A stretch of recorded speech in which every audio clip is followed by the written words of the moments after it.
Double plus good morning, comrades, and welcome to 1984 by George Orwell. If there was such a thing as justice, Donald Trump and other populists would have to pay massive royalties to George Orwell because his novel 1984 is a beginner's guide to alternative facts and mass manipulation via media. So, hands above the blanket and wake up, Big Brother is watching you. Today's cast are Winston Smith, 39 years old, 5 false teeth, a varicose ulcer on his leg, works at Minitrue, the Ministry of Truth. Julia is 26, sportive, pretty, and is at first sight a party fanatic, which is why she's wearing the red scarf of the Anti-Sex League, because the party wants to abolish sex and lust.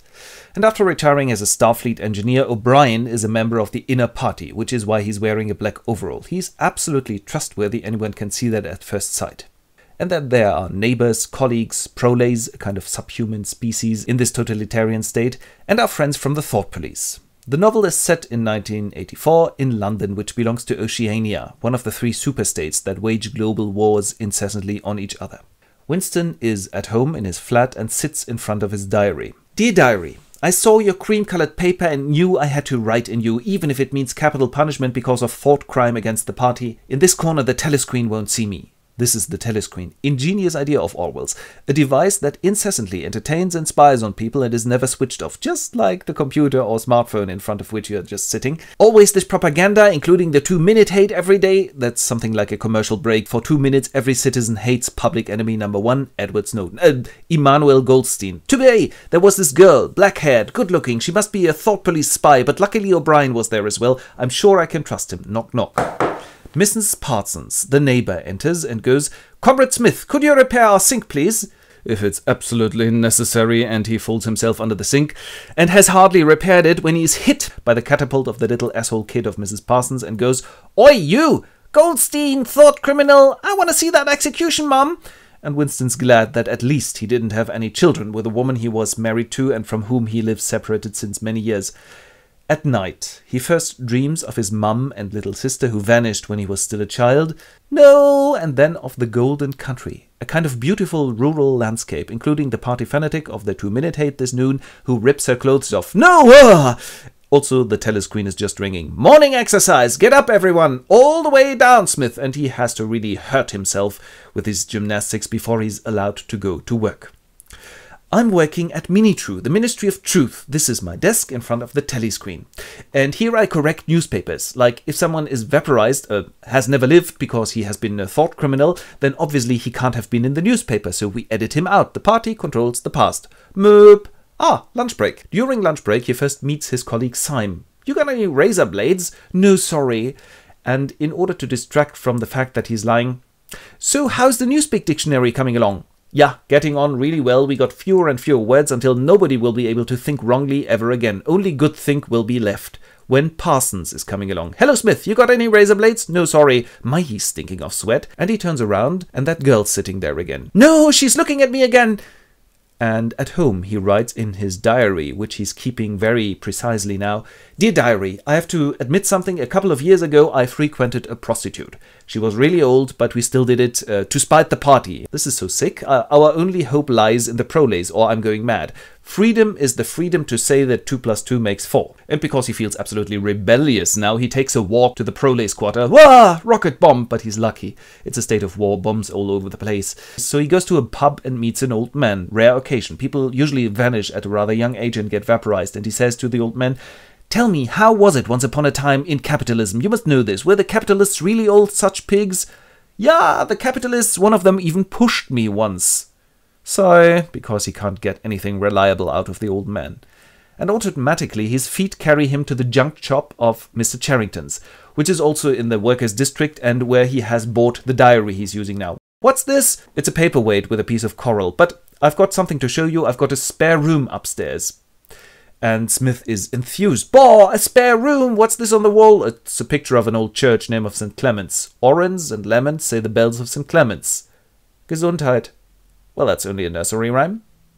Then Winston goes home, and whom should he meet on the way but the party soldier? And he goes, No, she'll tell on me! But nothing happens. He goes to work next day, and on the way to the loo, he meets the girl again. She also works at the ministry at one of the novel-writing machines. She has a bandaged arm, stumbles, and boom, falls down, and he goes, Wait, I'll help you up. Thanks, my arm. And he goes, Huh? She's put something into my hand, a slip of paper on which is written, I love you. What? I'm going nuts. First he's paralyzed with shock, then he arranges, in several attempts, a chance meeting in the canteen, a meeting in Victory Square. Then she tells him where they are to meet on a Sunday afternoon. He leaves London and goes to the country, turns around and goes, no, this is the landscape from my dream, the golden country. And they meet in a little forest and he goes, what do you see in me? I'm 39-year-old. I got a varicose ulcer and 5 false teeth. I don't mind. And kiss. She brought chocolate and they have sex with each other. What do you see in me?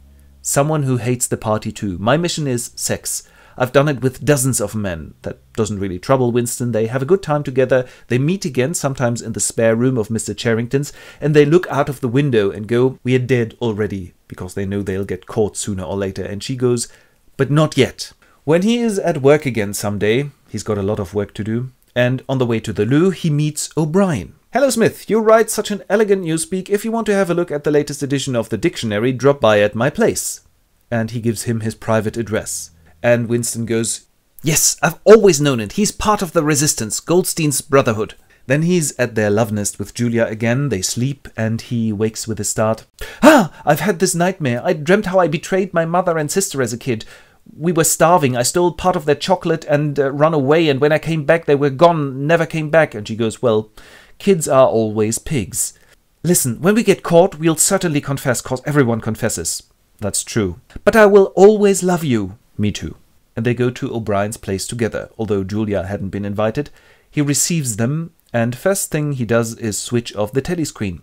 Julia goes, what? You can turn off your telescreen? Yeah, it's one of the little privileges of the inner party. Have a glass of wine. Cheers. Welcome to the resistance. I've always known it. What can we do? Well, what do you want to do? We'll do anything, including the spread of venereal diseases. Okay, so you're engaged and get Goldstein's book to read. And by the way, the cavalry is not going to save your asses when you get caught, which will be the case sooner or later.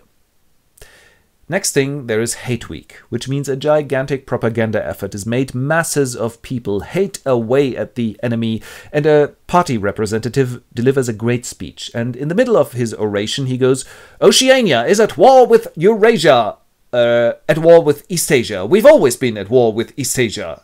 This small alteration of the truth, alternative fact, means that Winston, just as everybody else, has to work massive overtime at Minitrue because the entire history of Oceania has to be rewritten.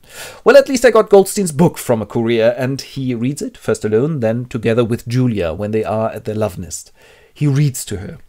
The most important aim of the party is to keep the people poor. I've always known it. Julia, are you asleep? And he goes to sleep as well. And when they awake, the light is so strange and they go, shit, have we slept through the night? Because they have to go home at night where they are spied on by the telescreen. We are the dead. When a metallic voice behind them repeats, you are the dead. A telescreen had been hidden behind the picture of St. Clement's all the time. At once, the thought police are arresting them, and it turns out that nice Mr. Charrington had been a member of the thought police all along and had been setting them up. Then Winston's time in the white-tiled rooms begins in the cells of the Ministry of Love, or Mini-Love. First, he has to wait for a very long time, and then, to his surprise, his neighbor Parsons enters, and he goes, no, Parsons, this is impossible, you've always been the perfect party soldier. Yeah, my daughter denounced me, I'm so proud of her. I said down with Big Brother in my sleep. I'm so glad they got me before it got worse. And Winston goes, freaking hell. And bang, one day, O'Brien enters, and Smith goes, no, did they get you too? Yeah. They got me a long time ago. Oh, I see. He understands that O'Brien had always been a member of the thought police. Next, Winston is beaten up and abused until he confesses everything they want him to confess. Then the special treatment with O'Brien begins. Right, Winston, I've got a device here. If I push the button... Ah! Exactly, you got the point. What country is at war with Oceania? Eastasia? Exactly. Since when? A week. Ah! Sorry, I've got to double think, don't I? Exactly, double think. The technique of knowing one thing and saying the other, depending on the situation. What is 2 plus 2? 4. Ah! How many fingers am I holding up? No fingers, it's more like a plastic fork. Ah! How am I supposed to know how many fingers you want me to see? Well, this is what you've got to learn, Winston. Sometimes it's 4, sometimes 5. Try hard, get well, get healed. And the process of healing takes a really long time. If you want a picture of the future, Winston, imagine a boot stamping on a human face forever. No, someday they'll stop you. Something's going to stop you. The spirit of man. And after weeks of torture, O'Brien has him undress and makes him stand naked in front of the mirror and goes, "Ah, the spirit of man, and you are a man? Look at yourself. If you are a man, you're the last of your kind. You are mankind, thank you very much." And Winston is rather broken after this. But they let him recover. He may wash and get some food in his cell. He's even allowed to write. 2 and 2 make 5. But some night in a dream he goes, "Julia! Oh, bugger it!" Then O'Brien enters and goes, "Room 101. No, what's in room 101, by the way? It turns out that it is different for everybody because it is the ultimate individual torture, the ultimate terror for everyone. Look what is facing you there. No, rats! They are going to eat you alive now. And he tries to prevent this somehow and goes, "No, take Julia instead." Thus he has betrayed his love and is now healed from his aberration from the party doctrine, which is why they let him go free. The last chapter, therefore, takes place with Winston at liberty. He is now habitually visiting the Chestnut Tree Cafe, where he remembers how he met Julia again for the first time, by accident really. Nobody opposes that now, because the two of them are so healed, that is, brainwashed now, that they won't commit any crimes ever again. And he goes, "I betrayed you. I betrayed you too." Then he sits in the cafe alone, drinks gin, listens to the news, plays chess until he realizes, "I love Big Brother." It's not only this novel, but the history of National Socialist Germany or Stalinist Russia that teach us, if those in power want to control what truth is, then this is just the top of the iceberg, because obviously they've got to hide their true motives and deeds. And this, dear congregation, was 1984 by George Orwell. Vielen Dank.